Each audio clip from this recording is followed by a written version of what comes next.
Tradizionale cerimonia della prima domenica di agosto sul Monte Grappa, dedicata ai caduti di tutte le guerre, in programma domani, alla quale prenderà parte anche il commissario all'emergenza, il generale Francesco Paolo Figliuolo, che alle 9 terrà il discorso di commemorazione.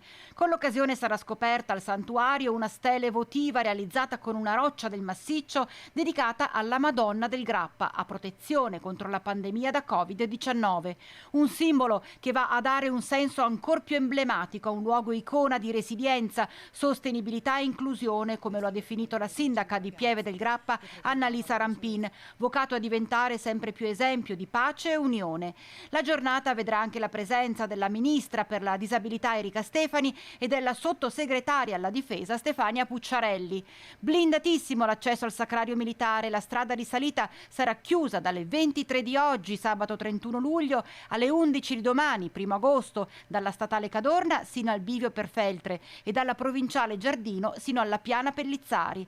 A Cima Grappa si potrà arrivare solo a piedi o in bicicletta, consentito un massimo di 1000 persone ed obbligo il rispetto delle norme anti-Covid.